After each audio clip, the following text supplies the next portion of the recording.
Hey gang, welcome to Get Help with Hangouts. My name is Trevor Beck, one of the hosts for the show today. We are got some great stuff happening today. We're going to talk about new announcements from Google, some really cool things, as well as we've got a couple of special guests that are going to talk about 360 cameras.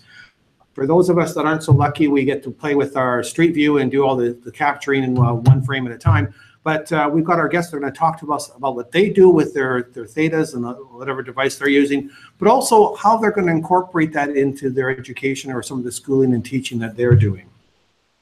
So let's start by doing introductions. We're going to start on the far left with Allison. Please go ahead and introduce yourself. Hi, my name is Allison Malika, and I'm a Google certified trainer from New Hampshire. Thank you. Erin? Hi guys, I'm Erin West. I am in Virginia and I am a trainer and an innovator. Got to meet Trevor in London this year, and my Google project is dealing with history in 360 degrees. Excellent, very exciting. And Eric? Yes, I'm Eric Lawson. I'm in York, Maine. I'm also a certified trainer and innovator, and I got to work with Allison this summer a great deal with some training, so I'm happy to be here. Excellent. I didn't ask you what your innovator program was. I didn't realize. I was early in the innovator program, so we did a collaborative goal in London 14. So it was before they really went to the individual innovator projects. Okay, cool. London's still the same. Yeah. You didn't miss anything. Okay. So let me just share my screen so we take a look at our agenda here, and we'll start right there. So for the audience, if you have a Q&A, or we start Q&A tool enabled there, you can see that at the top of the slides. If you've got any questions, goo.gl/slides/U3MQSW. Man, I wish they would make that easy. But yes, if you have any questions, please, by all means, put it in there. Keep in mind that while you're watching the show here, there is a chat function off to the right. So whoever is involved, you can go ahead and chat during the live component of it. But we're only going to be checking questions that show up in that Q&A tool. If you're watching this as an archive after the show, there is the comment field below. Please put your questions in there, and we'll try and answer those questions as we get around to it. So Q&A. Next thing. For any of our show notes, which includes all the links of all the topics that we talk about, if you go to bit.ly/gethelpshownotes, that'll give you a folder with all the episodes and all the different links and stuff like that. And you can find all our show notes for all our shows in there. So bit.ly/gethelpshownotes. So our agenda today, we're going to take a look at what's new in Google. We're going to have our feature presentation, and we're going to do a random share. And if we have time, we'll look at doing a Google Trainer shout out. And just as a quick aside or a quick point of information, these Get Help Hangouts are intended for Google certified trainers. So that's why we cover the information that we do. It's kind of our way of bringing in some professional development after you've gotten your certification, but there's still lots that we all need to learn. And it's kind of our way of sharing that out with our certified trainers. So sometimes you'll hear us refer to the Google group where there's information in there. If you're not part of the certified trainer group, you won't have access to that area. But there's still lots of really cool information we're going to talk about. What's new with Google? We'll start off with that. The Google Calendar. Has anyone had a chance to look and play with the new calendar? No? Yes? No, someone? It's not Okay. turned on in my district yet. I've been beta. Oh, okay. Oh, excellent. Oh, maybe you'll have some. Okay, so let me just quickly talk about that. So the new the new piece here, I'm going to have to switch windows here just so we can see on it. It's a new design, and one of the nice things that I really like about it is that when you have an event and you're taking a look at that event, it's actually going to show you the details. So for example, for this meeting here, I can go over to here and click on this. Before it would actually take me into the edit window, here I actually get to see all the details of the information. I have links at the top here so I can quickly email all my guests. That's what I'm going to email. What I also like is if I look at this contact card here, it gives me my email and the phone number I have listed, the position, all the stuff that's being pulled from my address book. So for me, sometimes when I look at this, it's nice when I have a meeting coming up, I just want to email someone really quickly. I can just go into the details there. Eric, what's your experience? What are some of the cool things that you found? That one honestly is the coolest feature I've found. I do enjoy that because before it was always tricky, or you had to copy paste kind of to send an email out to everybody. But it's been pretty easy, and I like the interface and the new design a lot. So can I ask you guys a question? Because that looks absolutely incredible. How does the find a time feature work now? Is it the same, or has that been updated at all? Because that is by far my favorite Google Calendar feature. Yeah, last I checked, hang on, let me just check. There is still a suggested times when you add, the minute you add a guest into the new calendar feature on the right side. And then that way it'll look obviously at both calendars and suggest when people are free. Excellent. I unfortunately, I don't use it as a full-time calendar, so I don't get a chance to play around with that kind of stuff. But I mean, it's such a cool function that a lot of people don't get a chance to use. So glad to see that that's keeping going. Yeah. Anyways, in the show notes and in the link and on the screen share here, there is a link there if you want to go. That has the information that Google has provided with all the announcements. One thing about it that I will say is that's important to know is the G and C shortcuts to create events is still there. You don't have that create button that you used to have. But if you just type in G for, that was G for, create was for, or it's Q, excuse me, I think it was. Anyways, Q and C, I mixed that up. For a quick and for the edits, it allows you to pop up a window where you can go in and quickly add those details without having to click on a time and drag and pick your times and that. So be sure to keep exploring that one. Another link or another piece of information, Google Sites can now go 5 pages deep. Ooh, that was exciting because I know a lot of us were stuck with, yeah, raise the roof. A lot of us were stuck with just 2 depth. We now can go up to 5. So obviously our Google Sites guys are listening to us, and hopefully more and more things can keep rolling out. What are some of the things from Google Sites you guys still would like to see? Oh, I would like to see the page permissions where you could limit pages to specific people. That was very handy. We've kind of band-aided that by putting in Google folders that have only share rights to certain people. But then if you see it and you don't have share rights, it's just visually unappealing. So I would really love for Google, add it back. Anybody else? I have a number of people asking to make a copy from a template. And just when I got really good at using that Site Maestro that who made it, Andrew Stillman made, and I was using it quite often. Right. So not only would I like the ability to like make and copy a template, but I'd like to be able to push it out and do page level permissions and different people as well. So if we want to set up portfolios for students and create like the structure for them and then push it out so they have it and the stakeholders that need to have access have it, that would be lovely. Yeah, I think anything dealing with the e-portfolio issue really needs to be brought to the top of the line.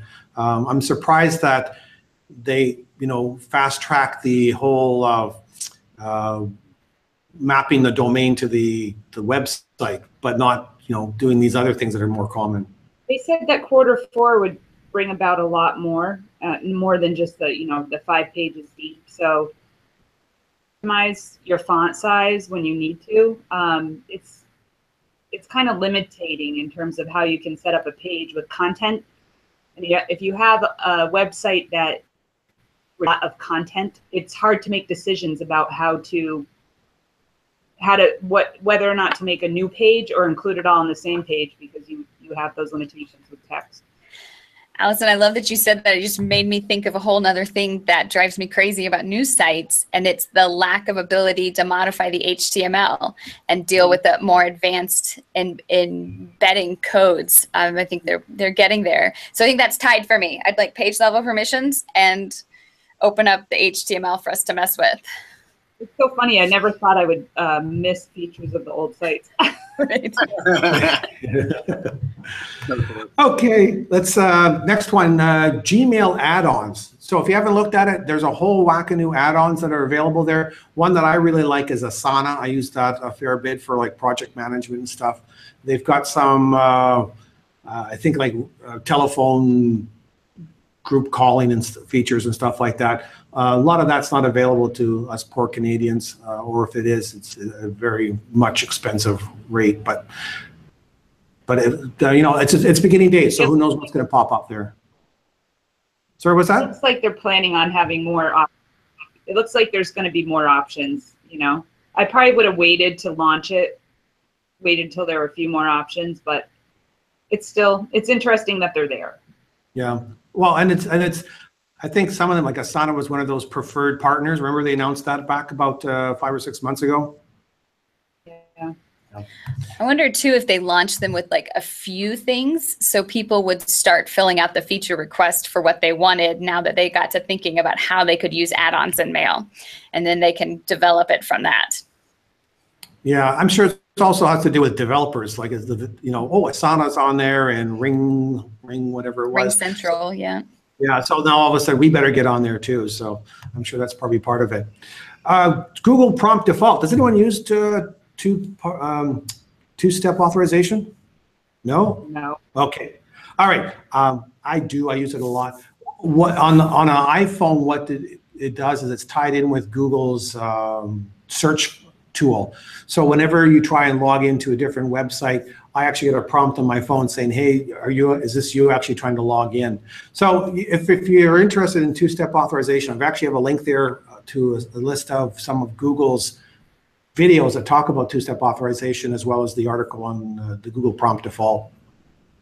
New space exploration in Google Maps. If you zoom out and keep zooming out, you can go to new planets and new moons and stuff like that. So that's kind of cool. Does anyone do that? Use the science projects? Yeah, we do think it it would- in elementary school. Oh, sorry, Allison. Well, the new Google Earth is restricted. You have to get special parental permission if you want to use it. Otherwise, you're not using it. It's like one of those non-core apps now. So I read that, in a couple months, that restriction's going to be lifted. Oh, good. If anyone's turned it off in their school because of the age 18 requirement, you have two options. You can get parental permission, which is ridiculous, or you can wait for that restriction to be modified. We ended up doing another Band-Aid. We turned it on for teachers. So we're having them in an OU. It's turned on for teachers now. And in 5th grade, they do a whole big study on the moon. So we'll have the teachers displaying Google Maps and zoom out on the smartboard where kids can come up and interact. And then they're not logged in, so following the letter of the law. So I'll be looking forward to that change. Just really, there's so many people who are working with very, very, very strict departments, and they're upset now that they can't access Google Earth. And there's really nothing that any of us can do to help them, other than say, that's what it says, interpret it as you will, or wait for the restriction to be lifted. Someday we'll move forward.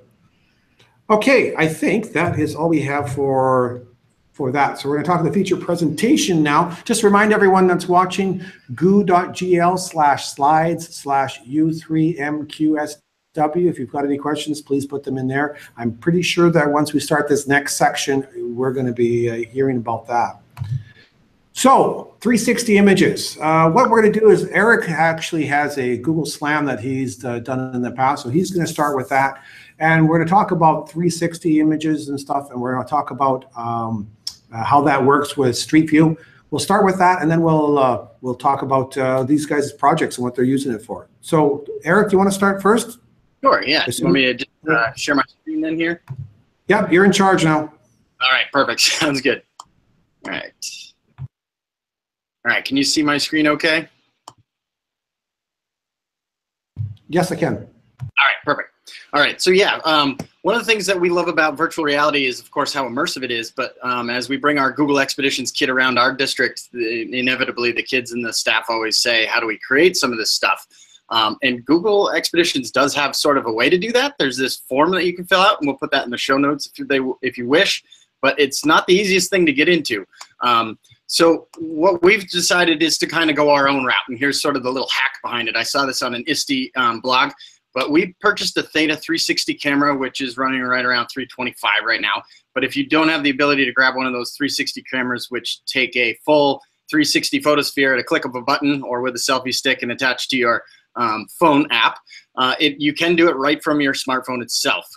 Google Street View is a great free app that then can upload your shots in 360 to Earth, and then of course you can dump it into Google Cardboard. So I'll show you how we kind of do that here in York. So when you open up the Google Street View app and you click on the camera icon in the lower right hand corner, you do have the option to link the external 360 camera. Again, if you have that Theta or another version, you can import 360, so if it's already been taken, or you can use the camera right there on your phone. If you click the camera on your phone, what you'll see in front of you as you look through your phone's camera lens is these little orange dots that appear sort of on either on the horizon or wherever else you're taking it. And if you center that white ring that you see in this slide right in the middle of the orange dot, it'll kind of upload that, and you just keep moving around in a 360 fashion, and you have to take a shot at every single location, and eventually Google Street View will stitch this all together into a photosphere. It does take a little bit of time, and we've found that certain people move quickly, and obviously if you don't get around quick enough, somebody's legs may be in one location, somebody's head may be in another, but that's kind of the fun of it too. But now that you have these 360s in Google Street View on your app, you can contribute them, which is kind of neat. So here's a few that we took in York. Here's one that I took with my family when we went to the Flume Gorge out in New Hampshire, which is a nice little hike for kids.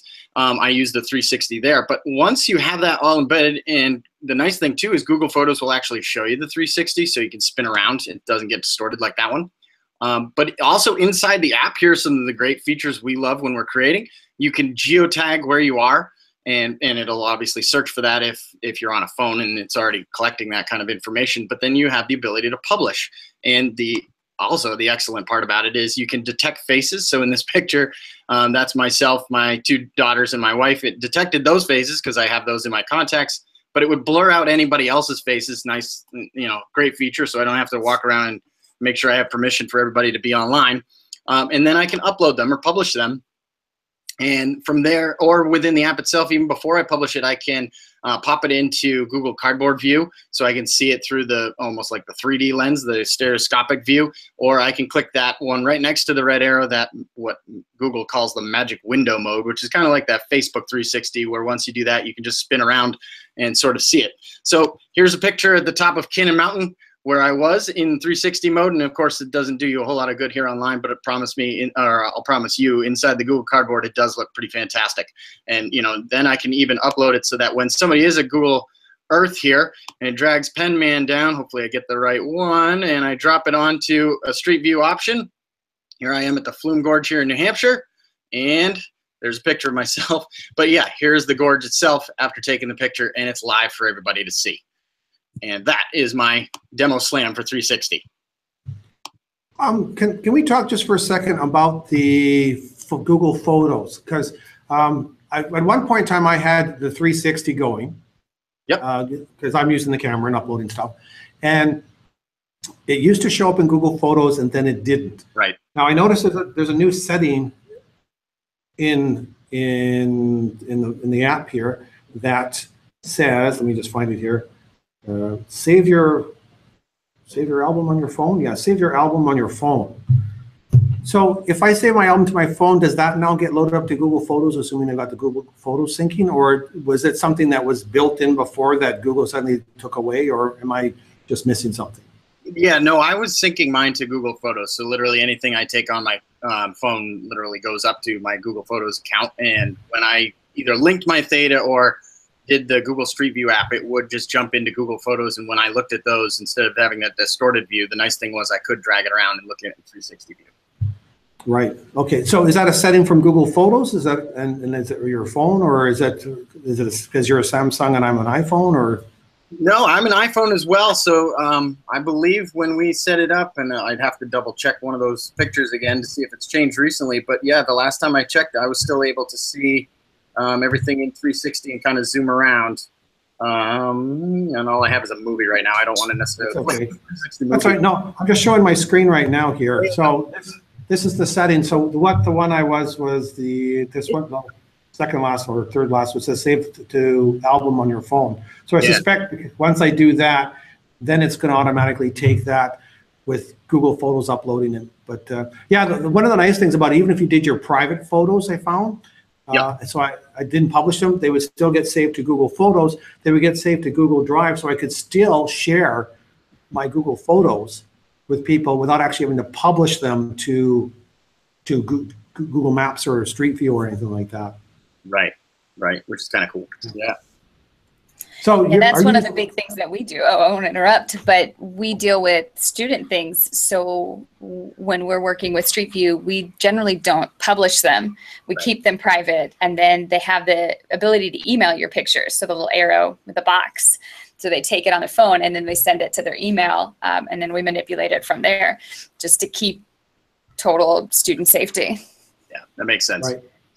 Yeah, that sounds great. One of the features that Eric kind of pointed out, I don't know if it came forward or not, but one of the cool things is if you take a number of pictures on a trail system, you can link them together. So just like in Street View where you see an arrow pointing saying this is your next place, you can do that with your photos that you upload to Google Maps, which is pretty cool because now you have your own customized tour. Right. Without, So what other kind of uses do you use it for, Eric? Yeah. One of the things the students have been doing sorry, hang on. Allison, you were talking, you got cut off for a second. Oh, I'm sorry. Can you explain the difference between a VR photo that you take with the cardboard camera and on your phone and a 360 photo? Yeah. Just wanted to know, can you do the same things with the cardboard camera pictures, or is that not compatible with what we're talking about? I haven't had as many of the publishing options with the cardboard that I've seen, and that might be just something that I haven't been able to figure out as well. But so the cardboard camera is a 360-degree camera. Correct. You don't need a 360-degree camera if you have the cardboard camera app. Right. Yep. And we have used both. The only thing with like I said, with the Google Street View is I've seen the geotagging and the publishing features be a little bit better. But again, that goes back to if that is the intent in the long run or not. And with students, you may not even want to get to that. So the cardboard camera app might be your better bet. Got it. Okay. So Eric, you use it for vacations. I use it for vacations. It's great. Do you have any other purposes you use it for? Yeah, right now we have our high school student art club. They're filming the construction of our new auditorium. And so they're using the Theta camera with video option as well as stills to kind of do a time lapse of the construction project. So they set it inside. They had a drone going up above on the outside, and they're kind of time lapsing it so you can see the building go from scratch to complete. And we're not complete yet, so I can't share that with you. But once the project is completed, then you can kind of see that kind of morph up, and you can do both, drag around with 360, look at it through the cardboard, or there's also going to be a movie eventually too. So. Now that is cool because, like you said, it's not like a time lapse, but it's 360, so you can see that. I never even thought of that kind of application. That's wild. Yeah, because Erin. Sorry. No, you go ahead, Eric. Sorry. Yeah, I mean, the nice thing about the 360 is, of course, in a location like our auditorium, all of a sudden they'll be working heavily on the stage, or they'll be working on something in the back. And with 360, it's kind of neat because it didn't change the point of view from the camera, but the audience can change their point of view and see, oh yeah, they're working on the stage today, while other people are looking backwards saying, I'm not seeing anything changing. It's kind of neat just to see where people are looking for all of that. So cool. And I thank you for that suggestion. We have a theater production program at the university here, and so that would be actually kind of cool to put that in place as they're building the sets and everything else up. That's a great suggestion. Thank you. Yeah. Okay, Erin, can you tell us about your project? I can tell you about a lot of things. So we're going to jump in. One of the ways that we're using Street View that's not necessarily my Google project is by having kids take their Street View images that they've taken or teachers have taken or we found on Street View, and then using Screencastify, record themselves panning around and narrating what they've done. So we had teachers go on a field trip and they would take 360s, and each kiddo could pick one of the images and then share their reflections about what they saw, what they experienced. And we've buddied up with upper grades and lower grades. So I'm in elementary schools. So 4th and 5th graders might have kindergarten or 1st grade buddies. And then they would get to teach The younger buddies all about where they went and what they experienced by sharing the movies that they're making. So that's one of the really neat applications of Street View right now, and kind of smashing it together with Screencastify. Another exciting thing we use Street View with is to do breakout clues. So if you're doing a digital breakout or a regular breakout, we have had teachers writing random words on whiteboards. So they'll take a 360 using Street View of their classroom, and then it'll have a message written somewhere. And then one of the clues is using that Street View image. And the kids have to spin around and kind of figure out what's different or what could be a clue. And usually what's great is it's the same classroom they're in. So they're like, wait, that wasn't on the board. Like, that must be important. Okay, let's work on that clue. Let's figure that out. So that's another really great, easy gateway to get my teachers involved with the 360 experience. And I can jump right into my innovator project that's like full meta, but do you guys want any more details on that or clarifications on how to integrate it with Street View? You're muted, Trevor. I think you're saying something brilliant, and I would love to hear it. Although the brilliant part's gone now. No, I was just going to say that that is such a cool idea. Eric was saying the same thing, and you could almost do like a mini breakout. Remember those breakout boxes that we got? You could almost do the same thing with 360s. What a sweet, cool idea. Yeah, that's one of the things awesome. I did with my staff, was we did a breakout on team building, and that was one of the clues, and they went a little crazy over that. Oh yeah, that'd be great. Just it could even be just one clue. Oh, awesome. Okay, let's hear about your innovator program. So my innovator project is History 360, with a tag of bringing history out of textbooks and into relevance, because I am in Virginia and we have incredible state history. I might say the second greatest state history, because I'm originally from Texas. So y'all Canadians and Northeastern folks, I'm sure you have history, but it's not as good as ours. So we want to bring our history to life. I'm so kidding. I respect all of our histories. But my project is embedding 360 with interactive experiences. And I've shared my beta site that we're working on. So am I able to present? I'll show you guys what it is. I'm really excited. Let's see, share my screen. All right, can you guys see it? Yep. All right, great. So this is my Virginia Regions 360 using the program Hollow Builder. And it's originally a construction website where I've taken it, and instead of looking inside of a house, layering all my information. So this is the home page. This is actually a 360 of George Washington's birthplace out on the Potomac. And each of these is clickable to go to a new sphere. And then we have the standards of learning, our SOL. So we've got it covered. Hey, this is what you're going to learn while you are hanging out and playing in this site. So if we go to the regions, it's going to open up a new sphere with more excitement. We have 5 regions in Virginia, and the coastal plain is the one that is pretty squared away. So now what we have is our students. This is Virginia Beach. And they're able to explore all of these and click and find. And what I've done, let's see if I can find one of the ones I've hidden. There are hidden videos and images that are not necessarily what they're going to click on. So we want kids to take ownership, but it's not like, oh, I have to click this and this and this. No, what can I find? What can I explore? What can I engage with? By far, though, this is my favorite video. There's audio, you guys can't see it, but one of the industries in the Chesapeake is farming. One of the products is crabs. And a lot of the kids across the state don't get a chance to experience what that is, what it really is like. Maybe they've gone to the beach, or maybe they've gone to a lake, but they don't really know all about crabs. And so somebody on YouTube put a GoPro down into the Chesapeake Bay and attached it to a little crab trap, which no crabs are hurt in this, and then filmed what happens. So now we've got the ability for students to be watching what it is they're learning, really making a connection without leaving their desk and without having to have expensive equipment. I love Google Expeditions. I think the idea is brilliant, but we have a lot of Title I schools and schools that don't have the budget line to get devices for their classrooms. So this project is a lot based on making sure that we bring those experiences to all students and not just the ones that have high dollar budgets. So we could watch him eat all day.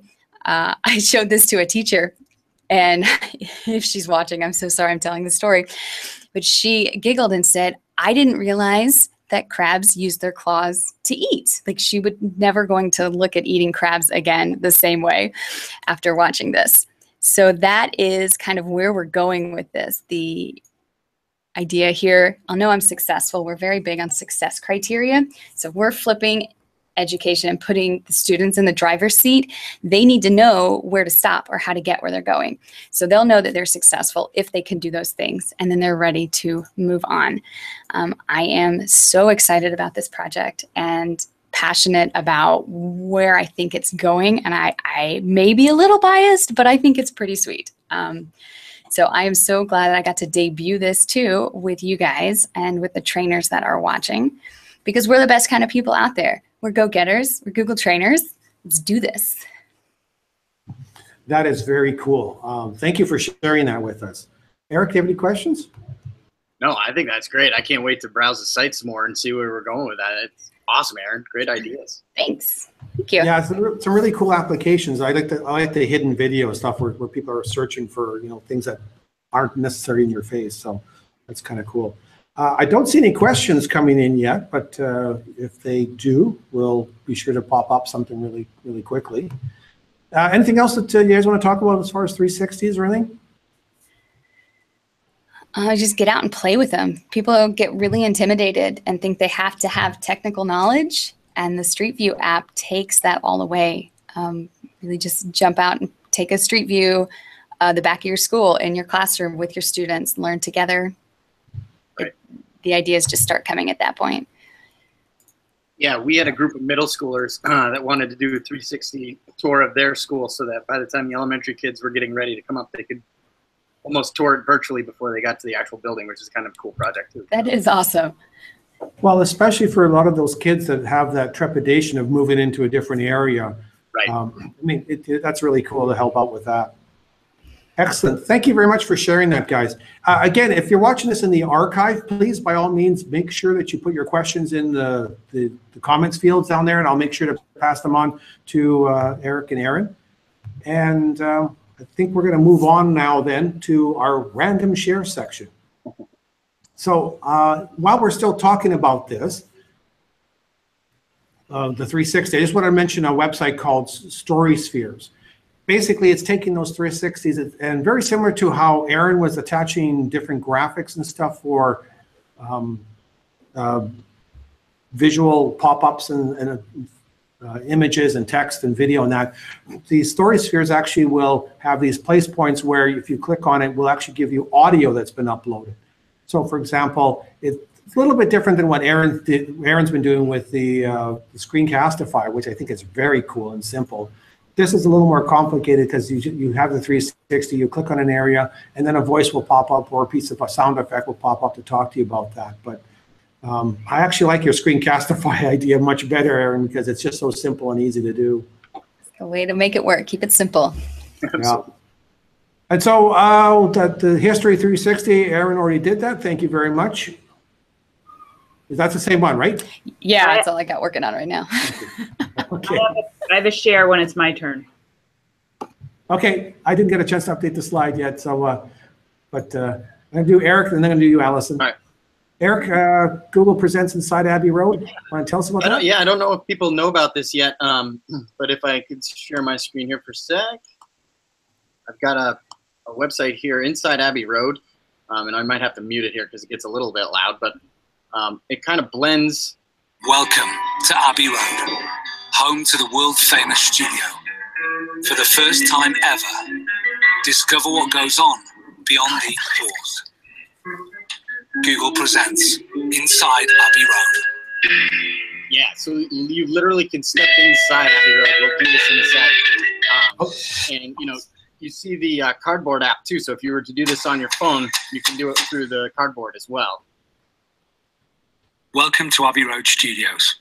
This is Studio One, where some of the most famous film scores of all time have been recorded, including Star Wars and Harry Potter, where the Beatles first sung All You Need Is Love to the world, and where Kanye West recorded late orchestration. So literally what I love about these Google Presents, there's another one called Night Walk in Marseille, where you can go around the streets of Marseille, France, and see the different artwork on the walls and the graffiti. But you have your maps down here to the left, so you can go to all the different points of interest. Just like Street View, you can literally, you see the arrow on the screen to kind of walk. There's things like videos where it'll actually put in the London Symphony Orchestra right here, mapped, overlaid over the actual space. You can go upstairs into the recording studio, and it's the great-grandson, I believe, of the family that opened this up that kind of leads you through the tour. It's just fantastic, and honestly, I think this is where sort of virtual reality is going to start to head, where you can set some of these cardboard devices with students, throw in some headphones and say, all right, go inside a museum, tell me what you see, and this is what I would love all of this virtual reality to kind of turn into. Excellent. Thank you very much for sharing that. The link is there, so make sure you guys check that out. Erin, did I see your eyes light up with that photo overlay at the very beginning?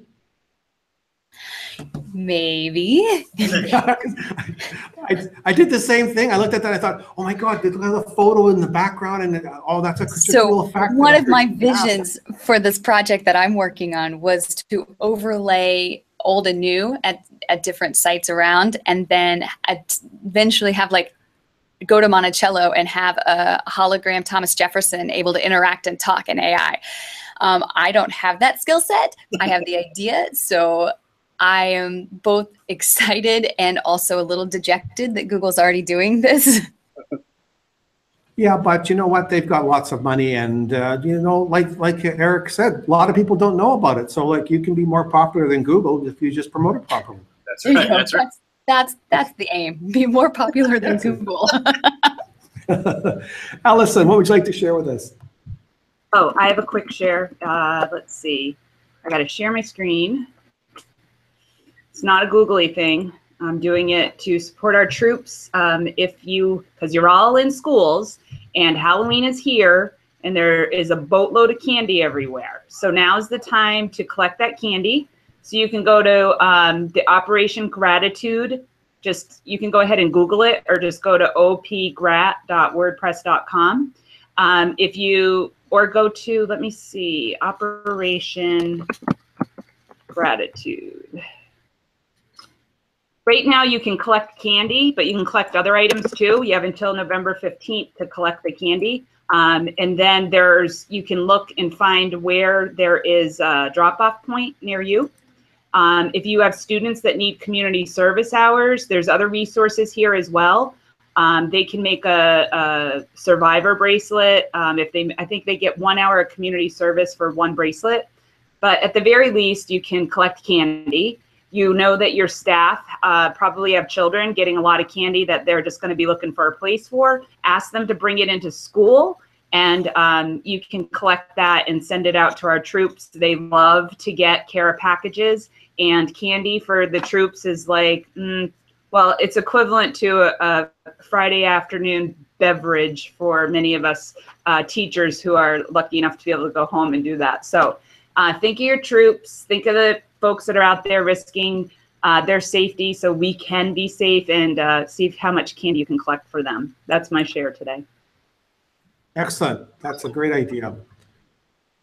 Did you do a shout out there? Did you update a shout out at all, Allison? Or is that from last time? My shout out today is for all the trainers, especially all the new ones that are on board. You bring a lot of fresh ideas to the program. Your posts are great. My advice would be to go into the actual group and search for any questions you have.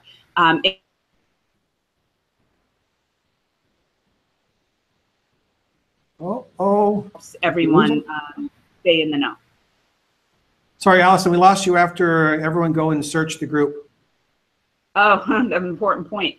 search the group for questions you have and share your new things to the group. Because if you have a question about something like, where's my trainer ID? Someone's probably asked the question like 10 or 12 times. So you can go in and search for that answer and probably find it. But anything new that you're sharing or any resources you have, like Erin's resource here and what Eric shared, those things shared in the listserv are invaluable. So thank you for it and keep doing it. Excellent. And that's pretty much it for our show today then, guys. So thank you everyone that's participating here. Thank you anyone that's watching or is going to watch in the archive. Again, if you have any questions, put them down in the discussion or comment fields and we'll get back to you. And, you know, keep an eye out and we will have a date set for November soon enough that we will promote. Thanks again for my guests for joining in. Everyone say goodbye. See ya. Thanks again, Trevor. Okay, bye-bye.